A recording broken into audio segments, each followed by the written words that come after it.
प्रतिष्ठाता आचार्य नियामक नित्यलीला प्रविष्टं विष्णुपादष्टोत्तर शत श्री श्रीमद भक्ति सिद्धांत सरस्वती गोस्वामी प्रभुपाद रातुल चरण कमले दासाधमेर अनंत कोटि साष्टांग दंडवत प्रणति निवेदन करी समस्त गौड़ीय गुरुवर्गेर चरण कमले दासाधमेर अनंत कोटि साष्टांग दंडवत प्रणति निवेदन करी तारा सकले अधमेर प्रति अहेतुकी कृपा आशीर्वाद वर्षण करी। उपस्थित त्रिदंडीपादगण वैष्णववृंद मातृवृंदा सज्जन मंडली सवार चरणे अधमेर दंडवत प्रणति ज्ञापन करी तारा सकले अधमेर प्रति अहेतुकी कृपा आशीर्वाद वर्षण करी।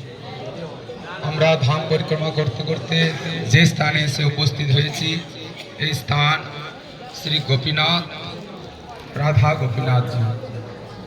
আপনারা যারা গৌড়ীয়গণের সঙ্গ করেন তারা জানবেন যে গৌড়ীর তিন ঠাকুর গোবিন্দ গোপীনাথ আর মদন মোহন।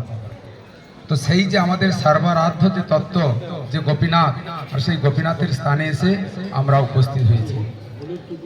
এই বংশী বট আমরা এরপরে যাব। এই বংশী বটে মধু পণ্ডিতের প্রেমে তিনি বশীভূত হয়ে এই মূর্তিকে তিনি স্থাপন করেছেন রাধা গোপীনাথজি। আর আগে আমরা যেটা দর্শন করলাম সেটা হচ্ছে রাধারমণ।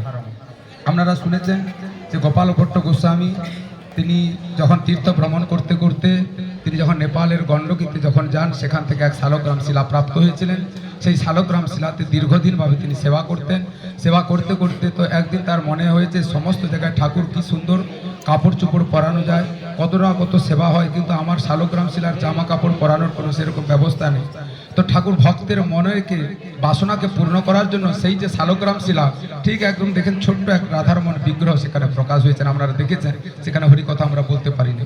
সেই গোপাল ভট্ট গোস্বামীর প্রেমে বশীভূত হয়ে যিনি প্রকাশ হয়েছেন তিনি হচ্ছেন রাধারমণ। আমরা যারা হরিনাম কীর্তন করি হরে কৃষ্ণ কৃষ্ণ কৃষ্ণ হরে হরে হরে রাম রাম রাম হরে হরে, এ যে রাম এ রাম দশরথ নন্দন রাম নয়, এ বলরাম নয়, এ রাধা রমণ যিনি রাম সেই রামকে এখানে বলেছেন আমাদের ভক্তি বিনোদ ঠাকুর। অতএব আমাদের যে সর্ব আরাধ্য যে তত্ত্ব সেই যে গোপীনাথজি তার স্থানে আমরা এসেছি।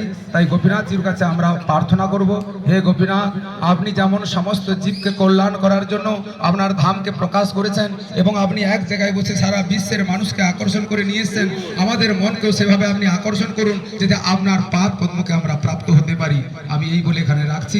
বাঞ্ছা কল্পতরুভ্যশ্চ কৃপা সিন্ধু ভয়বচ পতিতানাং পাবনেভ্যো বৈষ্ণবেভ্যো নমো নমঃ। আপনারা ধীরে